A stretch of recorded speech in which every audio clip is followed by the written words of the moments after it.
Então nós estamos retornando a nossa aula.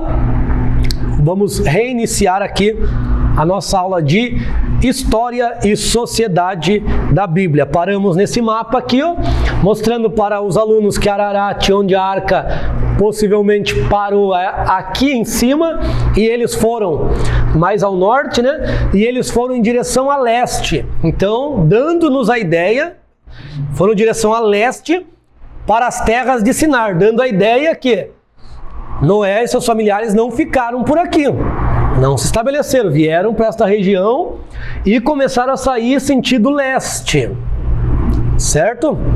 Leste, onde todos os tabernáculos eram virados para o leste, né? E para o leste, para essa região aqui. Vamos lá? Aqui só um mapa da crescente fértil, né? Um mapa da crescente fértil. Você vê que eles se estabeleceram por essa região aqui onde tinha fertilidade, né? É óbvio, eles iam procurar uma terra boa, né? Essa crescente fértil passa aqui pela região da Palestina, mostrando que aquela região era muito fértil, propiciando ali aquela ideia que eu falei para vocês, do Éden em Sião, um Éden em Jerusalém. E isso tem na questão espiritual. Existe um Éden celestial e existe um Monte Sião celestial. Então, há esses pontos. Pai das nações. Por que Abraão é o pai das nações? Em ti, qual que é a promessa que ele tinha? Em ti serão benditas todas as... Então é como se ele resgatasse, né? Em Abraão fosse abençoada. Nós tínhamos uma geração amaldiçoada, não tínhamos? Agora nós vamos ter uma geração abençoada e vamos ver quando que chegaram a receber essa bênção. Então temos aqui, ó, Abraão, por Sara vai vir o filho da promessa, Isaac, e de Isaac vai seguir a semente da mulher, que foi protegida até vir Cristo, né? Então daqui segue a linhagem que virá Cristo. Nós temos aqui, ó, por Quetura, que foi a segunda esposa, né? Depois que Sara morreu, veio Quetura. Outro sim, um marco muito interessante aqui para nós lembrarmos. O que Abraão foi convocado, né, intimado a fazer? O que ele foi? Sacrifício de... Então você vai ver que Deus fala para ele, parte para Moriá. Ele vivia em Kiriat Arba, ou Hebron, né? Mais conhecida como Hebron. Ele vivia em Hebron. E Deus disse, parte para Moriá e entrega seu filho. Por que Deus pediu seu filho? Qual que é a razão? Que para Abraão foi muito difícil desligar o vínculo familiar. Foi muito difícil. O que Deus falou para Abraão? Sai da tua parentela, da casa do teu pai, vai para a terra que eu te mostrei. Ele fez isso? Não, ele foi com Terá para Harã. Ficou lá até a morte de Terá. Depois, quem que foi junto? Quem que veio junto? Com ele, Ló, né? Foi fácil ele romper esse laço familiar? Não foi fácil ele romper esse laço familiar. Agora Deus vai pedir uma prova para ele, entrega o teu único filho em sacrifício. Então observa aqui, uma grande prova. Ele foi sem pensar duas vezes. Porque quando Deus falou a Abraão, o que ele falou? Hineni, quer dizer, eis-me aqui, estou pronto para qualquer coisa. Só 4 pessoas falaram isso para Deus. Eu não vou lembrar os outros, acho que foi Jacó, outro, Moisés, eu não lembro. 4 pessoas, vou ver se eu tenho esse estudo. Que significa, estou aqui, mas já estou pronto para qualquer coisa. O que o Senhor mandar, eu vou fazer. Então que nós sejamos essas pessoas também, né? Quando Deus falar, Senhor, eis-me aqui. Mas não que ele eis-me aqui só porque Isaías diz lá, eis-me aqui, Senhor, envia. Não. Estou pronto. O que o Senhor mandar, eu vou. Ele fez. Ele fez. Foi lá para sacrificar o seu filho. Detalhe muito grande. A história a maioria já conhece a história, né? Deus providenciou um carneiro para ser sacrificado no lugar de Isaac. Mas um ponto muito interessante aqui. Depois que ele foi fazer isso, que ele realizou isso, ele não voltou para Hebron, onde ele morava. Ele foi para Berseba. E ficou lá. Habitou, diz a Bíblia. E habitou em Berseba. E habitou ali. E Sara morre. lá em Hebron. Ou seja, os últimos anos de Abraão, os últimos anos de Sara, Abraão não viveu com ela. Você pode ver, a Bíblia vai dizer lá no capítulo Gênesis 23, 24, 25, leia lá. 22, 23, 24, leia em casa. E saiu Abraão de Berseba e foi até foi lamentar a Sara. Tá aqui, ó, vou ler aqui para vocês aqui. Eu marquei esse texto aqui. Vou ler rapidinho, vocês só anotem aí para nós ganharmos o tempo. Aqui, marquei aqui, ó. Gênesis 22, 19. Então voltou Abraão do lugar onde estavam os servos, levantando-se, foram juntos para Berseba, mais a sul de Hebron, essa terra Berseba, e habitou em Berseba. Aí no 23:1, os anos da vida de Sara foram 127 anos, estes foram anos de Sara. E morreu Sara em Kiriat Arba, que é Hebron, na terra de Canaã. E veio, olha, veio porque ele não estava junto, né? Veio Abraão lamentá-la e chorar por ela. Por que será que Abraão foi morar para longe da esposa, né?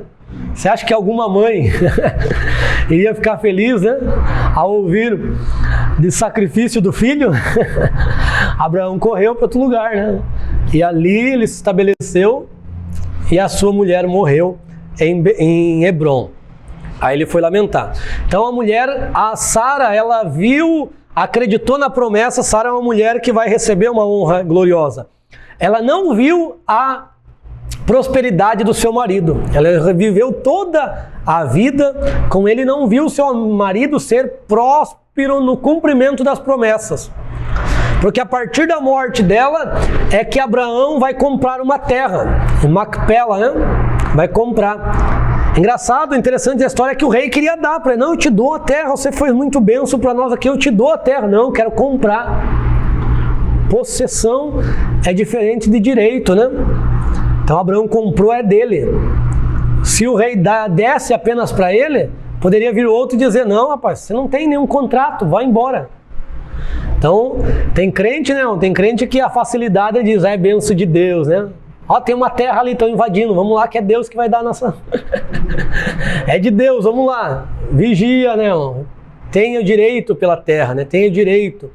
Então tem crente, por exemplo, tem crente hoje que ele contrai núpcia com outro, mas ele já foi viúvo ou viúva, né? Mas ela não quer casar no papel com outro por causa do benefício do governo, né? Daí fica sem casar e não pode participar de ceia, né? Aí, ou seja, está trocando as bênçãos espirituais, né, por algo momentâneo. Se você cai agora, tem até direitos que é permanente, né? Você pode até casar e não perde o direito, daí é outra coisa. Mas temos que tomar cuidado também com essas coisas, porque as facilidades não é bênção de Deus, irmão. Certo? As facilidades, elas vêm com dores. As bênçãos de Deus não acrescentam-se dores. Abraão aprendeu isso. Ele mentiu lá no Egito e saiu com muitas bênçãos, né? Facilmente, por causa da mentira. E veio junto a Agar, né? E causou dores, né? Então aquela prosperidade ali veio com dor, porque era a prosperidade do homem. Depois, quando ele foi lutar com os reis, batalhar com os reis, ele disse, não quero nada, só deu o direito dos soldados aí, mas eu não quero nada. Porque ele aprendeu que a bênção do Senhor é que enriquece, e com ela não se acrescenta dores. Mas a bênção que vem do homem, ela vem com cobrança depois. Então ela vem com, mas eu fiz isso pra você lá aquela vez, né? Mas eu te ajudei lá, né? Hoje você está falando do casamento, né? Eu vou ficar pelo contrato, né? O contrato é questão também. Porque faz aí uma aliança, né? Uma aliança. A igreja segue pelas leis dos homens também, né? A lei. Mas se você pegar por uma aliança. Sim. Você vai ver se ela tem emenda? Não tem, né? Você consegue ver? Não tem, né? Exatamente. Não pode ter remendos, né? Essa aliança é firmada sem rupturas, né? Sem remendos e rupturas. Outro ponto aqui, ó, os reis do Oriente, né? Então, quando ele tem os filhos com Quetura, ele vai mandar para o Oriente, Seba e Dedã. Que de um vai vir lá o Letumim, vamos ler aqui?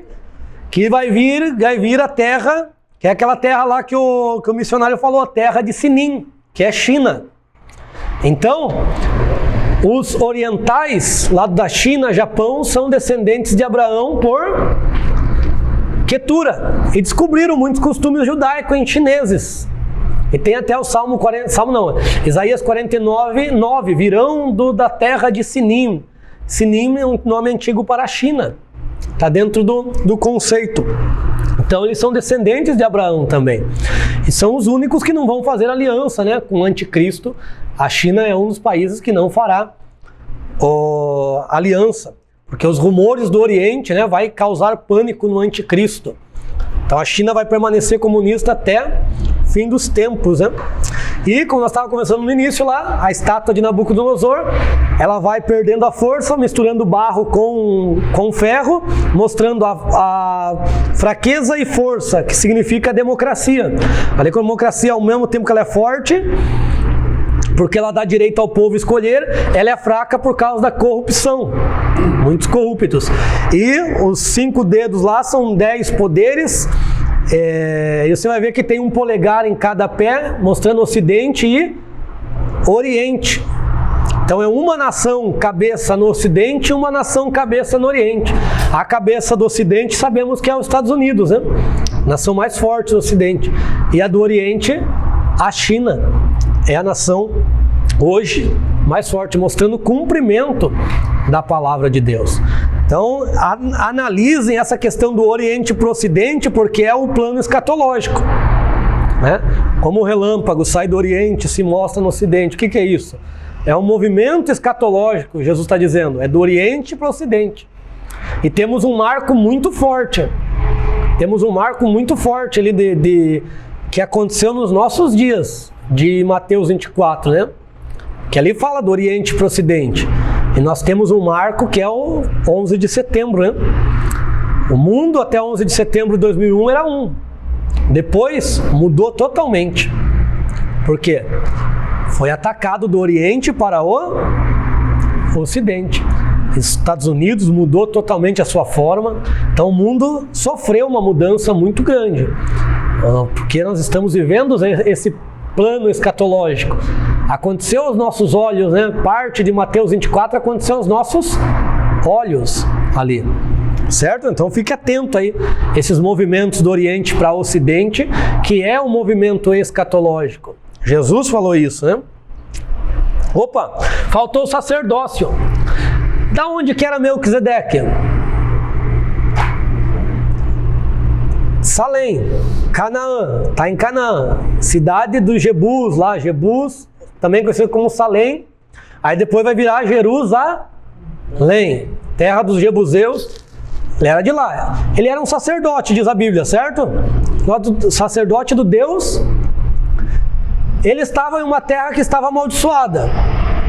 Lembra que nós aprendemos que Canaã foi amaldiçoada. Então eles estavam numa terra de maldição, mas eles amaldiçoada pelo patriarca, mas ele não se corrompeu. Então veja que não é desculpa, né? Eu posso viver numa terra totalmente corrompida, mas eu posso ser justo.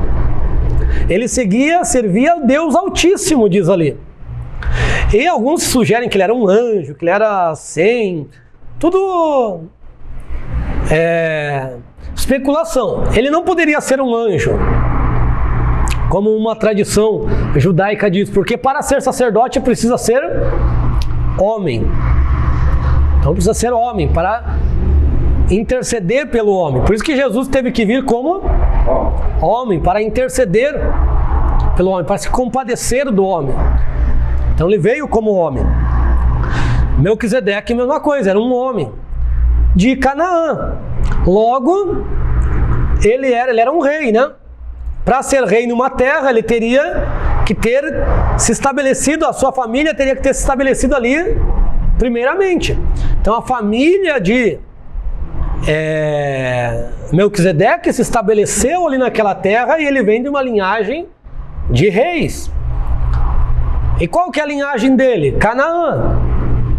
Aí os crentes não sabiam explicar, pegavam aquele texto lá, né, de Hebreus 6, 7. Ah, mas está aqui, ó, Canaã veio sem pai e sem mãe. Melquisedeque veio sem pai e sem mãe. Mas que homem que nasce sem pai e sem mãe? Pelo menos um tem que ter, né? Pelo menos a mãe, né? Sem o pai já vimos que é possível pelo poder de Deus, né? Mas sem a mãe, não tem como nascer. Aí por isso que alguns sugerem que ele era anjo. Mas isso é falta do conhecimento. Por quê? Falta do conhecimento do Antigo Testamento. Essa falta de conhecimento nos custou muito, por muito tempo teologicamente. Por que que ele fala sem pai, sem mãe? Porque ele está falando do sacerdócio. O escritor de Hebreus está falando do sacerdócio. E existia o sacerdócio existente até aquele tempo, era o sacerdócio, o que existia, porque um já tinha sido esquecido. O sacerdócio que existia era o sacerdócio levítico. E o sacerdócio levítico, ele valorizava o quê? Genealogia.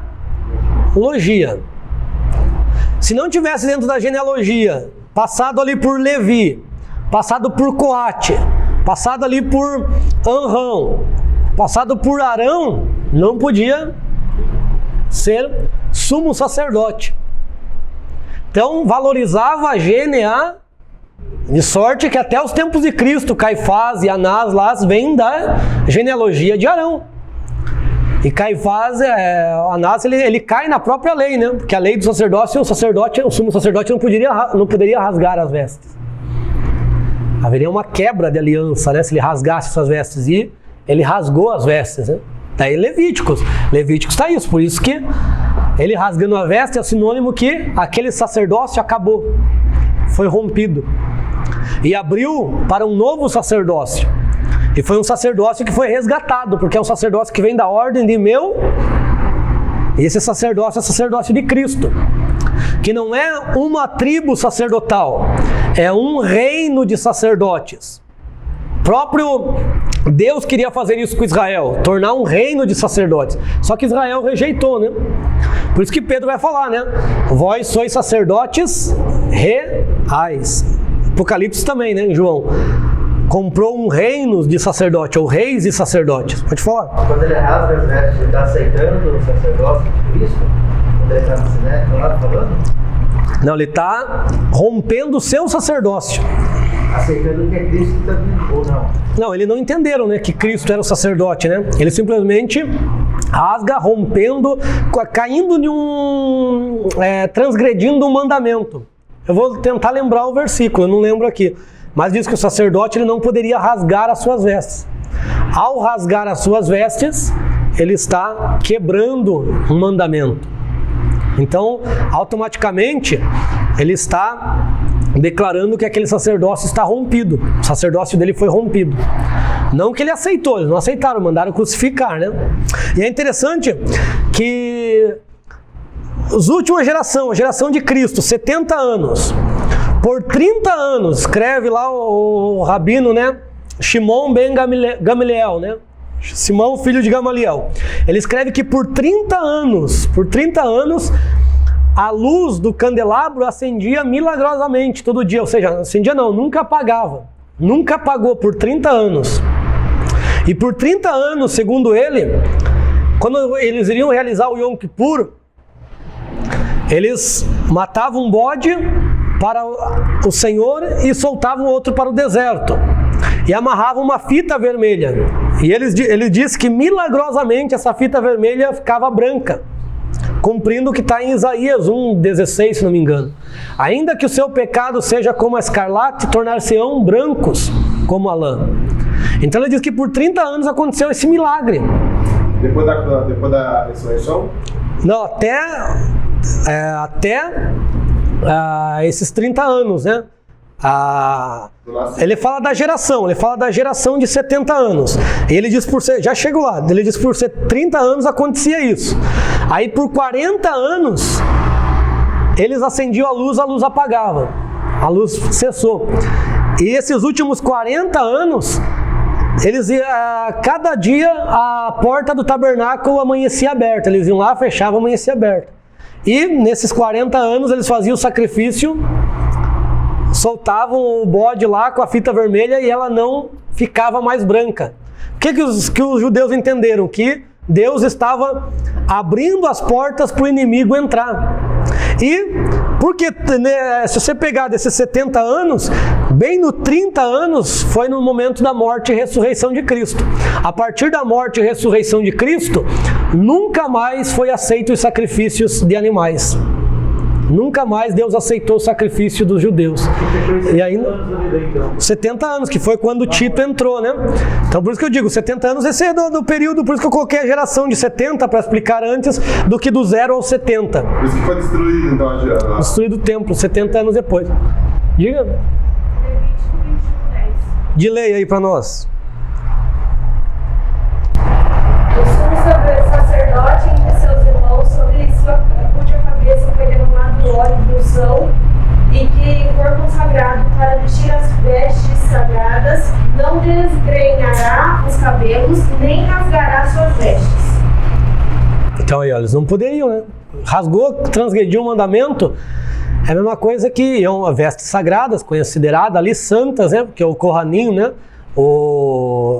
E o Kohen Gadol, né? Gadol, que é o sumo sacerdote, o grande sacerdote, aquelas vestes foram instruídas por Deus. Então rasgar era mostrando que ele estava rejeitando o seu sacerdócio.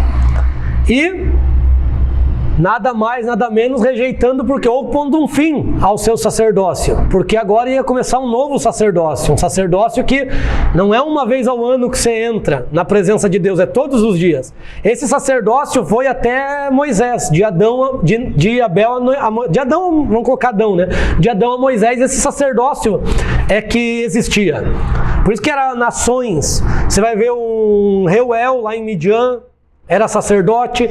Melquisedeque em Canaã, um Labão, né? Labão também, além de profeta, era sacerdote. O problema é que Labão ficou sem dinheiro. E profeta sem dinheiro se corrompe, né? Vende o seu ministério. Porque Labão fez sacrifício. Esse ato de fazer sacrifício, só quem fazia era sacerdote. Pode ver. Abraão deu o dízimo a Melquisedeque.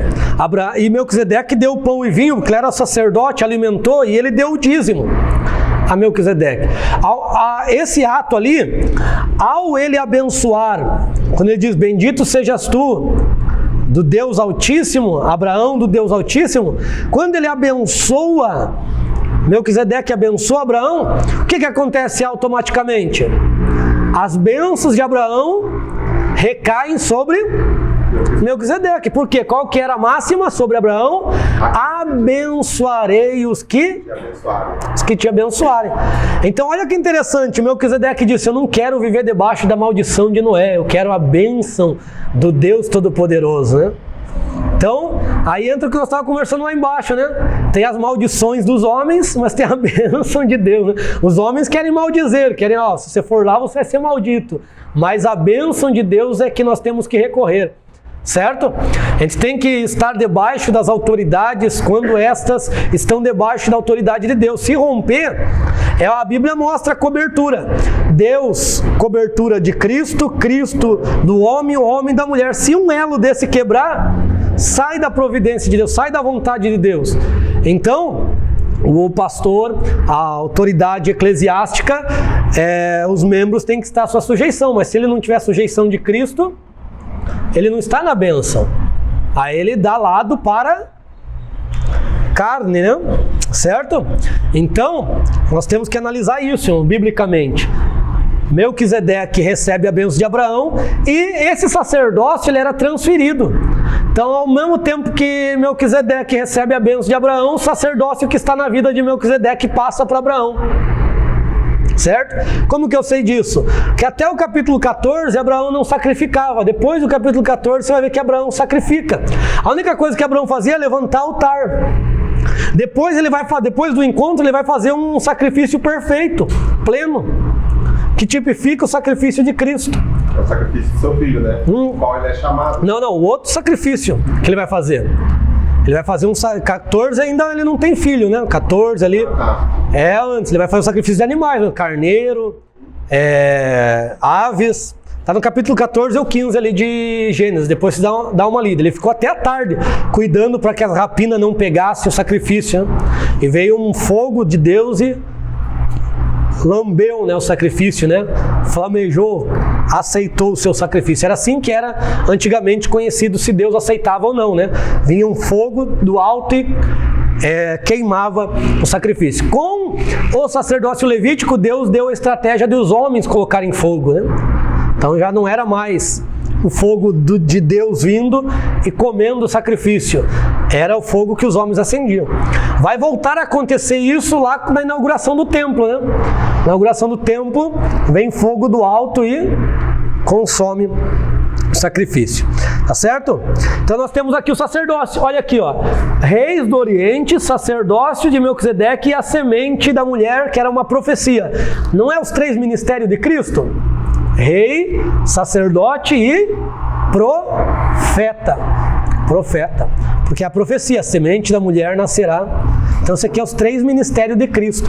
E em Abraão nós somos abençoados também. Nós somos abençoados pela fé. Nascimento da nação. Então foi com o Êxodo, tá? O nosso título Êxodo é do grego êxodos, né? Quer dizer saída. E logo nós entendemos que a história mais importante desse livro é a saída. Só que lá no hebraico não tem esse nome. Lá no hebraico é Shemot, porque é a primeira palavra que aparece. Nomes, né? Shemot, nomes. Aproveitando lá o hebraico, terminação em im, masculino, plural masculino. Terminação em ot, plural feminino. Os judeus estão comemorando agora Sukkot. Dá para ver que é o final de ot, então é uma palavra plural.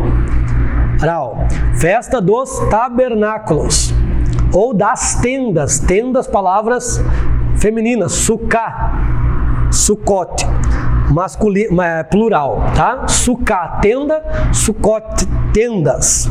Tá certo? Porque não foi só a saída importante nesse livro, foi a vinda da lei. Então, sabe que nós, por causa da tradução, nós somos até, e por causa de filmes também, a nossa mente já fica travada. O Êxodo só fala da saída, o mais importante episódio é a saída. Foi muito importante, mas tem outros episódios, né? Que é da lei vindo, Deus sustentando o povo, Deus cuidando do povo. Outro ponto importante é quantos anos o povo fica no Egito? Quase 400 anos. Quase 400, 430, quem dá mais ou dá menos? 430. Êxodo 12:40, leia para nós ali. Não, melhor. Leia Gênesis 15, 13. Leia Gênesis 15, 13.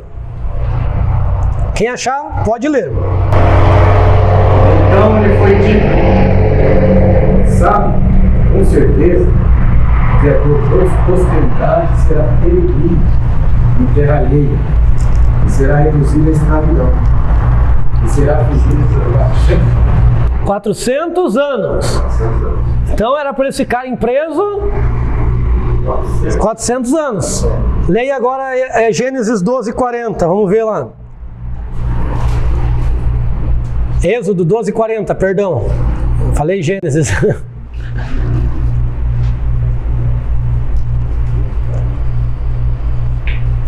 Gênesis 12:40. Êxodo. Chega a final da aula, fica assim. O tempo que os filhos de Israel habitaram no Egito foi de 430 anos. Deus falou com Abraão que eles ficariam 400 anos. Mas eles ficaram 400 e... Deus errou? Ou algo aconteceu que o projeto de Deus, que era para acontecer, a promessa, a profecia era para acontecer aos 400 anos, foi atrasado? Foi por causa de Moisés. Exato. Moisés fugiu para o deserto. Matou, né? Ficou 40 anos lá no deserto. Já fugiu com 40. Daí foi pro deserto e ficou mais 40. Então, Agora... Deus iria preparar Moisés em 10 anos. E Moisés entendeu isso. Só que Moisés pensou que ia ser com a força do braço dele. Porque ele sabia que a promessa sobre ele. Você vai observar o texto se você ler ali Êxodo. Mas o que aconteceu? Ele foi querer tirar com o braço da sua força, né? Com a sua força. E não era com a força dele que o povo ia sair. Deus ia usar 10 anos para prepará-lo. Só que porque ele agiu precipitadamente, agora Deus vai prolongar um pouco mais, vai dar mais 30 anos. Que daí ele vai fugir, ele tem 80 anos, né? Ele tem 40 anos, melhor dizendo, ele vai fugir e vai ficar mais 40 anos lá em Midian, e daí vai retornar. Então, aos 390 anos aqui, ó, Deus iria preparar Moisés até chegar aos 400. Só que no 390 Moisés comete aquele ato. E daí corre 10 mais 30, 40 anos. Aí, imediatamente após receber a lei, eles já eram para entrar na terra prometida. Mas eles pecam. Quantos anos que eles ficam? 40 anos no deserto. Então, 30 mais 40... Quase 70. Só 30 e 40, tira esse aqui, ó. 70 anos de atraso para eles tomarem a bênção. Esses 70 anos é uma geração, biblicamente. E essa geração, o que Deus fez? Matou toda a geração. Deus pegou essa geração de 70 anos.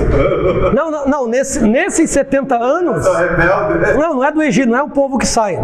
Nesses 70 anos, o que ia acontecer? O que Deus fez? Deus enfraqueceu os gigantes que estavam em Canaã. Deus deixou os gigantes fracos, a ponto de quem entrasse lá tomava a terra. Tanto é que Edom foi lá e tomou parte da terra, Moabe. Você pode ler em si, capítulo 1 de Deuteronômio, ou capítulo 5, vai ver lá que Deus, quando eles vão entrar na terra prometida, Deus falou, não mata Moabe, não tira eles, passa e não peleja contra eles. Deus protegeu, porque eles tiveram fé. E foram lá, lutaram, conquistaram a terra. Agora o povo já saiu com 30 anos de atraso, desses 70 anos que Deus enfraqueceu os gigantes. Chegou no deserto, eles, quando viram os gigantes, ficaram com medo. O que falou? Nós somos muito gigantes, nós somos gafanhotos.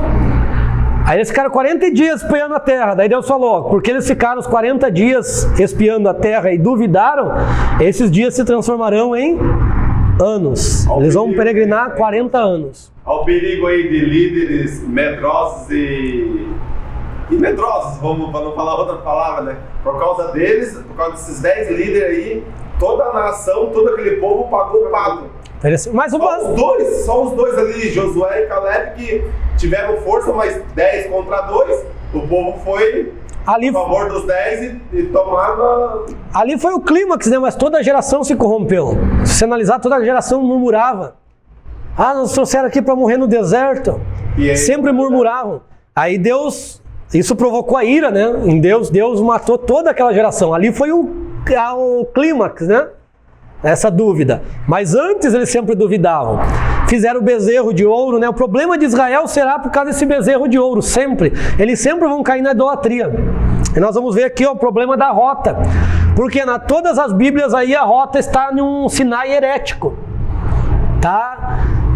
Até hoje o pessoal visita um Sinai que não é o Sinai verdadeiro. Sobe um Sinai que é um Sinai romano. Sinai criado pela Igreja Católica. Que não é o Sinai onde Deus deu a lei. O que você ia fazer se você chegasse no Sinai com a excursão, assim que você fala pra eles? A única excursão que eu vou, se eu for para lá, é com a excursão com um judeu messiânico. Que ele vai levar para o Sinai verdadeiro. Que ele vai levar lá na Arábia. Ele vai passar pelo Egito para mostrar que não é ali e vai para a Arábia. Vai para a Arábia. Eu vou ver, ele ia fazer no final de 2020. Só que deu a pandemia, daí cancelado. Tá bem baratinho, né? Então, 15 mil. Hoje tá mais caro por causa do dólar, né? Porque tem alguns que enganam? Mas não, o Sinai que eles levam lá é o Sinai no Egito. E qual que era a proposta de Faraó? Vai, mas não vai tão longe, não saia das terras do Egito. Eu vou mostrar no mapa aqui para vocês. Então fique aqui próximo, né? Onde eu esteja sob a tutela. E esse outro é no Sinai. E esse outro é onde Moisés viveu. Olha ali, ó, o mapa. A maioria dos mapas vai colocar aqui, ó, que foi aqui, ó, que Deus abriu o mar e que eles se estabeleceram aqui, ó. Até esse aqui, ó, tá aqui, ó, ele pegou e coloca o Sinai aqui. Você pode pegar na tua Bíblia aí, se tiver mapa no final, você vai ver que ele coloca o Sinai aqui, ó. E na base do Sinai tem uma igreja, que é a igreja de Santa Catarina. Já diz tudo, né? Quem estabeleceu, né? Porque quando a católica foi aquele império, eles tiveram possessão de todas essas terras. E eles rebatizaram os lugares. Por exemplo, a Via Dolorosa que eles fazem lá, hoje, não é a Via Dolorosa verdadeira. Que é improvável seguir todo aquele caminho da Via Dolorosa. Eles rebatizaram. Naquele período das cruzadas, que eles tiveram posse da Terra Santa, eles mudaram o lugar de muitas coisas. E, inclusive, isso aqui, ó. E por que agora vamos história aqui, ó. Por que a católica criou um Sinai, o Império? As cruzadas não foi para barrar os muçulmanos da entrada em Jerusalém? Aquele período das cruzadas? Foi guerra do Império Católico com os árabes, com os muçulmanos. E aí eles fecharam aqui, ó. Eles fecharam essa região e não deixaram entrar. Aí vamos colocar aqui, vocês têm um monte de Sinai aí, vocês estão com Sinai, então eu vou construir um Sinai também para nós. Então eu vou fazer um Sinai aqui e vou dizer que foi aqui, vamos ver quem que vai perpetuar, né? E até então foi acreditado que era aqui, ó. Mas hoje nós estamos chegando ao conhecimento. Tá vendo esse pontinho aqui, ó? Eu pintei a tela aqui. Tá vendo esse pontinho? Exatamente esse pontinho branco, você pode pegar o Google Earth aí e você vai ver. Comportaria Israel. Aqui não comportaria. Milhões de pessoas, né? Então aqui comportaria. E nesse aqui, ó, nessa linha aqui, ó, já foi achadas as rodas. Tem como se fosse um caminho. E foi achado rodas de ouro. Irmãos, tá na Bíblia.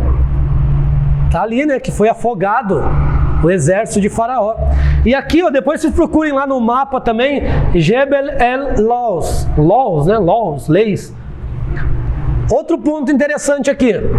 Aonde que Moisés apacentava as ovelhas de Jetro? De que terra era Jetro? Midian. Você acha que Moisés ia dar a volta aqui, ó, para vir para cá com ovelhas? Olha a distância, ó. Olha quantos anos que ia dar, quantos dias, né, de caminhada, com meses, com as ovelhas. Ele teria que se estabelecer, como eles fizeram, se estabeleceram no lugar, criaram. Muito tempo, seria improvável uma viagem para alimentar. Então Midian, o Monte Horebe é aqui, provas arqueológicas. Que a passagem foi aqui, ó, Monte Sinai, aqui, ó, aqui é o falso Monte Sinai, certo? Falso porque foi criado. E se você for em todas as excursões, eles vão te levar no Sinai herético, né? Eles vão te levar no falso Sinai, por quê? Aqui só algumas pessoas são permitidas entrar, não é todas as pessoas. Ali está na Arábia. Na Arábia, exatamente. Monte Sinai, Midian é na Arábia. Tá? Tá. Depois eu vou mostrar antes do final, pode ficar lá, depois eu peço, senão eu vou tirar tudo aqui, ó. Esse mapa ali é o Mar Vermelho. Olha, então, depois. De Acaba. De Acaba, ali é o Mar Vermelho. Na verdade, não, ó, Red Sea, não existe Mar Vermelho, tá, irmãos, na Bíblia. Existe Mar de Juncos. Esse red aqui foi por causa, estrangulamento, que eles chamam, né? Estrangulamento do mar. Esse daqui foi uma tradução para o inglês, que daí veio para nós como Mar Vermelho, mas na Bíblia não existe. É Yam Suf, Mar de Juncos. Então, Mar Vermelho é por causa de tradução, tá? Então Canaã está estabelecida aqui, pro lado da Arábia. Aqui, ó. Lá para cima. Ó, Mar Morto aqui, ó. Canaã está estabelecido lá em cima. Isso aqui, Filiste, aqui, ó, região praia, é daqui, ó, daqui pra cima. Não, a terra prometida. Aqui, ó. Tá aí, então por que eles atravessaram aí e vieram porque a Bíblia... Aí depois vão pra lá, eles sobem? A Bíblia fala que Deus não queria que ele passasse pelos filisteus porque não estavam preparados para a guerra. Deus queria preparar o povo. Por isso que mandou ele para o caminho mais longe. Então Deus preparou o povo primeiro para depois tomar a posse. Aí eles subindo lá, né? Eles ficaram aproximadamente 2 anos aqui no Monte Sinai. Daí Deus autorizou eles irem. Aí eles vão para cá, ó, Cades Barneia. aqui em Cades Barneia eles vão mandar espias. Moisés não queria, mas insistiram, mandaram espias. Os espias vêm com aquela notícia triste, né? E aí Deus disse, ó, porque vocês não acreditaram, vão ficar 40 anos circulando em Cades Barneias. Então eles ficaram 38 anos, né? Total, né? Mais 2, 40 anos no deserto que eles ficaram. Era para eles entrarem por aqui, o lugar que era conhecido como primícias, né? Que era início de fruto. Era para eles entrarem pelas primícias, não entraram. Então, foram por cima aqui e entraram pelo norte. Pelo Rio Jordão lá. Pelo Jordão, Jericó. Certo? Eles vieram lá de Gósen, né? Ramassés. Aí por que eles dizem aqui, ó? Ah, não, é que aqui é o caminho mais perto, mas ele esquece de um ponto. A Bíblia fala que Deus tirou o povo com mão de ferro. Mão forte. Mão forte, o que Deus fez? Deus fez um milagre aqui muito grande. Transportou o povo. Temos biblicamente prova para isso? Só você vê o que acontecia com o Felipe. Né? Felipe sumia de um lugar, aparecia em outro. O próprio Elias. E daí tem a profecia, se te fatigas com quem caminha, quanto mais com quem anda a cavalo. Elias andava nos cavalos celestiais, né? Tanto é que ele se transportava. E aqui Deus transportou. Você quer saber como que foi a abertura do Mar Vermelho? Quer saber? Então vamos lá rapidinho. Temos ponto vermelho ali, né? Quer saber? Olha lá, olha Êxodo. Vou mostrar para os irmãos o que aconteceu. Talvez nunca te falaram isso. Vou mostrar em 2 textos, né? Êxodo 15. Bem rapidamente aí, ó. Êxodo 15, eu vou ler aqui, ó, 8. Assim com o sopro das tuas narinas, as águas amontoaram, detendo-se as suas correntes como muralhas. Os abismos congelaram-se no coração do mar. Então, com o sopro de Deus, Deus congelou as águas. E quando o povo passou, era terra seca. Mas por que o exército inimigo não conseguiu passar a tempo? Estavam a cavalos, né? Não seria rápido para chegar próximo dos hebreus? Para o povo foi terra seca. Mas quando os inimigos começaram a passar lá, Deus congelou. O que acontece no gelo? Não escorrega? O povo ficou patinando. Não conseguia sair daquele lugar, nem voltar, porque dava para voltar, né? Ah, não deu para ir, vamos voltar. Não conseguiram voltar nem atravessar. Olha, coalharam-se é endurecer. A Bíblia fala que nesse período ali, Salmos, de Ramassés ali até o Mar Vermelho, o povo, o rei ali do Egito ali, o faraó e os seus exércitos, eles seguem, né? Portanto que daí a Bíblia vai dizer que Deus intervém eles no meio do caminho, né? Com a coluna. Arrastam eles, né? Coloca ali uma coluna de fumaça, não me fala agora. Obscuridade, tempestade, era glória para o povo de Deus, era a glória de Deus, mas para os inimigos era escuridão ali, né? Escuridão, tempestade. Perderam, né? Por isso que daí eles vêm, eles fazem todo esse trajeto de pé ali e eles não conseguem alcançar ali, né? Na verdade foi outro dia, pode ver, outro dia que Satanás endureceu o coração, né, de Faraó e foi perseguir, né? Então eles atravessaram em uma noite, né? Por isso que eu digo com mãos fortes. Por isso que uma noite eles fizeram todo esse percurso, porque Deus tirou eles apressadamente e os colocou ali. Então, eles saíram quase pela madrugada, né? Eles saíram já na madrugada. Olha lá o Salmo 77:16. O que aconteceu? As águas não temeram o exército de Israel. As águas temeram Deus. 77:16, vou ler. As águas te viram. Olha só, as águas viram Deus, mas os homens não viram a mão de Deus. Veja como o homem é terrível, murmurador. As águas te viram, ó Deus. As águas te viram e tremeram, e os abismos estremeceram, e as nuvens derramaram inundações das águas. Relampejaram os céus, e as tuas flechas zigue-zagueavam. Deus marcou com flechas o lugar que ele ia abrir. Como Deus atirasse flechas. 77, 16, 17 Salmos. Tem que ser rápido, senão não pega o mistério aí. O som da tua voz andava em forma de círculo. Ó a voz de Deus ali, ó. E o povo não ouvia. Os relâmpagos iluminaram o mundo e a terra abalou e tremeu. O teu caminho estava no mar e as tuas sendas nas águas torrenciais, e os rastros das tuas pegadas não podem ser conhecidos.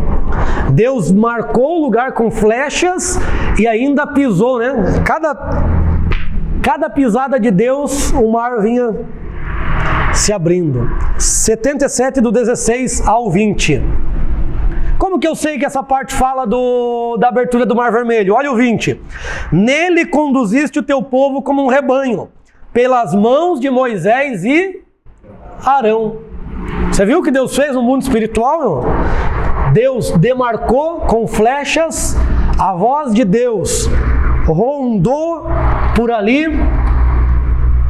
as águas viram Deus e temeram, e depois Deus pisou. Fez o caminho para o povo passar. Então olha que Deus é esse que nós servimos. É um Deus que tem um grande poder, faz coisas gloriosas. Depois eu vou mostrar para vocês ali a data, gira em torno de 1500, 1300, não é uma datação certa também, não se sabe ao certo. A tradição maior, 1500 antes de Cristo.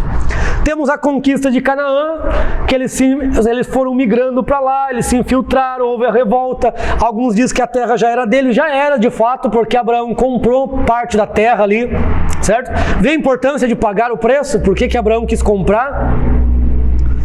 Se ele não compra, não tinha como os descendentes falar, ó, a terra é nossa. E daí seria um roubo, né? Como que Deus vai dar algo roubado?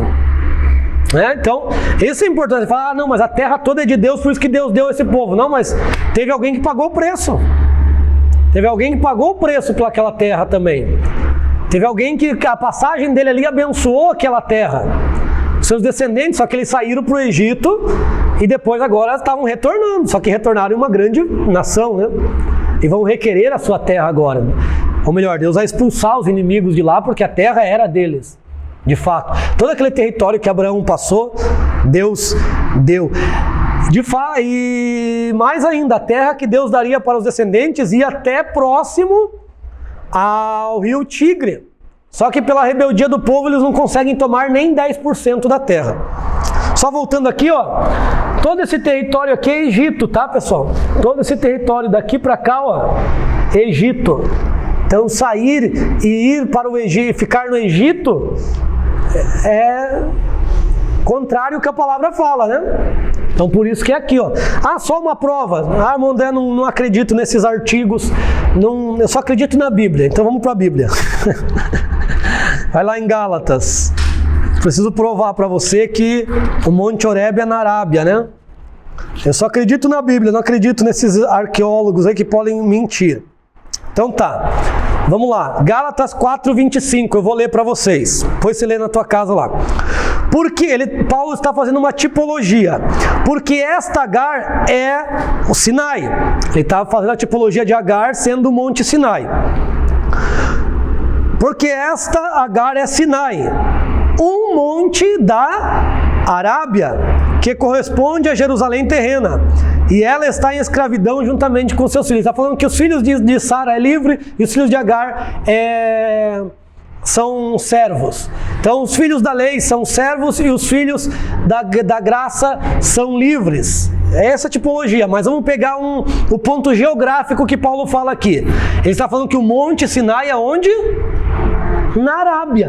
A Arábia é aqui, ó, não é no Egito. Então o próprio Paulo, ele conhecia a localidade, a localização do Sinai, e foi para lá, ficou um tempo lá. É que não tem lógica, né? De eles saírem do Egito e no Egito ficar no Egito. Congregar a Deus, sendo que o próprio faraó pediu que eles fizessem isso. Isso. Mas falou, não. Foi uma criação de Roma, aquele Sinai, aquele outro Sinai. Muitas coisas, né? Tem muitas coisas de Roma que está nas nossas Bíblias ali que nós temos que eliminar. Muitas coisas. Por exemplo, só um exemplo, nas traduções, as traduções também. Quando traduziram para o inglês a Bíblia, não é nem só Roma, é para o inglês. O irmão de Jesus tem o nome de Yaakov. Yaakov no Antigo Testamento é quem? Jacó. Só que no Novo Testamento Yaakov virou Tiago. Então a epístola não é a epístola de Tiago, é a epístola de Yaakov. Por que tá Tiago? Porque quem que autorizou a Bíblia a ser traduzida e virou a Bíblia autorizada? O rei Tiago, King James. King James que você tem aí, James Tiago. Certo? Então não existe Tiago. E Tiago nunca foi irmão de Jesus. Mas nas traduções está Tiago. Era Yaakov. Então Yaakov era o irmão de Jesus. Outra que foi para o português. Na época que traduziram o português, quiseram colocar o nome de uma princesa lá na Bíblia também. Deram o nome da mãe de João Batista de Isabel. Na verdade, o nome da mãe de João Batista é Elizabeth. Aí trocaram para Isabel. Então os tradutores influenciam. Por quê? Vai depender de quem traduz. Traduzir, eu posso influenciar. Se eu fizer uma tradução da Bíblia, eu posso mudar alguma coisa, se eu quiser. Por isso que a gente tem que buscar. Por isso que eu falo bastante dos originais.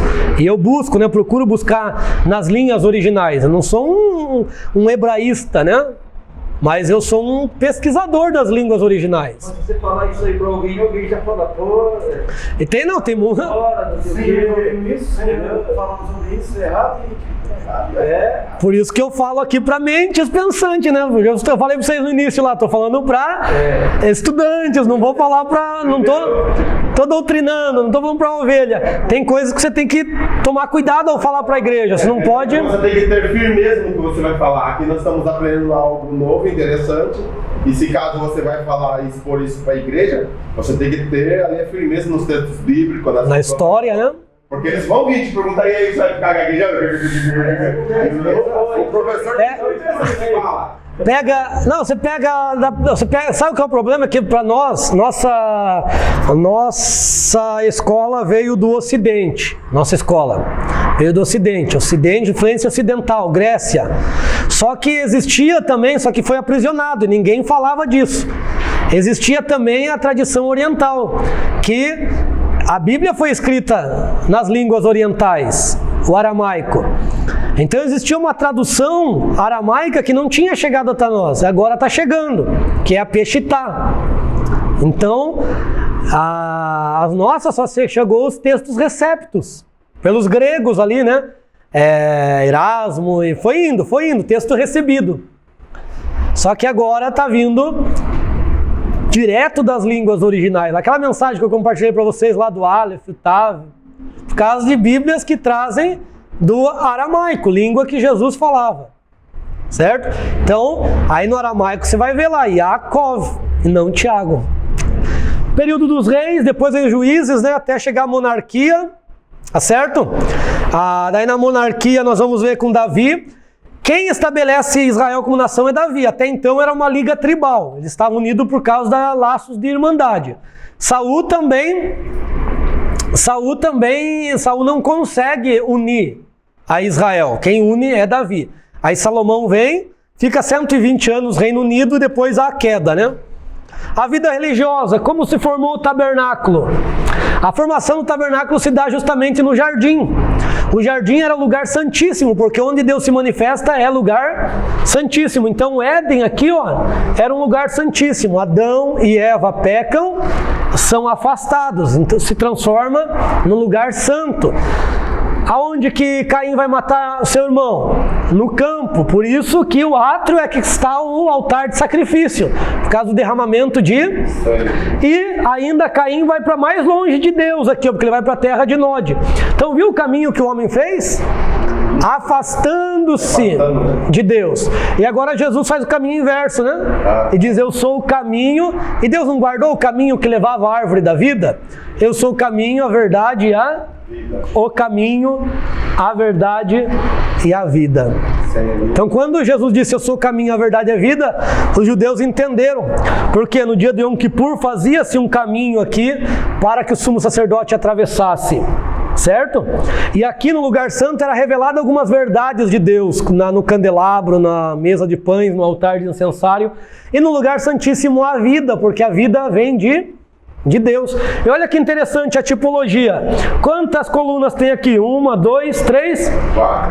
Qual que é o caminho para acessar a Deus?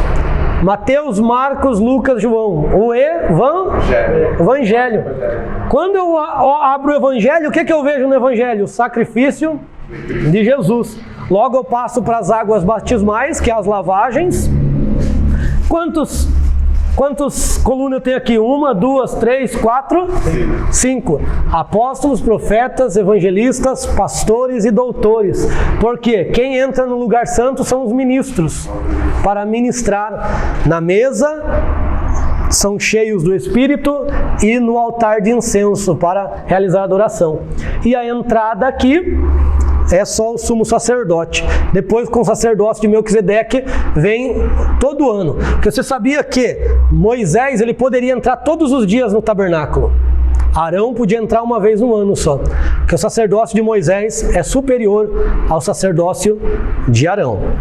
Ele então podia entrar todo dia porque ele falava diretamente com Deus. Exatamente. Ele tinha uma tenda. Aqui, ó. 40 dias e 40 noites. Ó, isso, depois... Sem alimentar, sem nada. O próprio Deus o alimentou. O Sinai... Observa, o Sinai virou um tabernáculo porque Deus demarcou o povo para subir 3 dias. Daí aqui, ó, como que era o culto antes do tabernáculo ser levantado? Moisés, ele entrava na tenda, o povo ficava de fora. Capítulo 33 de Êxodo, né? Aí aquela tenda Moisés não entrava mais, ele entrava na tenda do tabernáculo. Só que uma vez ao ano quem tinha que entrar era para fazer o sacrifício pelo povo era Arão. Moisés entrava para conversar com Deus, para ter intimidade com Deus. Está aqui o tabernáculo, a tenda dos levitas sempre ficavam próximas para impedir o povo de chegar próximo, só quem tinha direito de chegar próximo eram os levitas. A tenda de Moisés e de Arão aqui na frente do tabernáculo, porque eles tinham acesso mais próximo a Deus, certo? Aí temos o templo de Salomão, está na lição de vocês, aquele templo glorioso que ampliou as peças, ampliaram, né? O exílio, tanto o exílio do Reino Norte, quanto o exílio do Reino Sul se deu por causa da idolatria. Eles criaram o bezerro e adoraram, né? Então, o Reino Norte colocou lá 2 bezerros nas fronteiras e começaram a adorar. E o que é pior de tudo ainda de fazer um bezerro, é colocar o nome de Deus no bezerro. E o que Paulo fala? Que colocaram, não adoraram o Criador, mas a criatura, transformando em quadrúpedes, né? Répteis. Então o povo de Deus fez isso. Além de eles criarem um bezerro para idolatrar, colocaram o nome de Deus no bezerro. Você pode ler. Fizeram um bezerro e chamaram de Elohim. Chamaram ele de Deus, com o nome de Deus. E se você for pegar achados arqueológicos, existe achados arqueológicos que diz assim, ó. Esse é Yahvé e sua Ashera. Ou seja, eles ainda disseram que Deus era casado com Azera. Olha a tamanha corrupção. Tinha achados arqueológicos dizendo que o Deus de Israel, Yahvé de Israel e sua Ashera te abençoe. Então, olha como eles foram se afastando de Deus a ponto deles dizer que Deus era casado com Azera, que tinha um relacionamento. Olha o sincretismo religioso. Judá caiu no mesmo erro ali, ó. Israel viveu até 722, Israel e Judá viveu até 586. Aí nós temos aqui, ó, mudou o programa. Israel, aquela pergunta que eu fiz, Israel nunca foi monoteísta. Ah, mas o pai do monoteísmo não é Abraão? É hoje.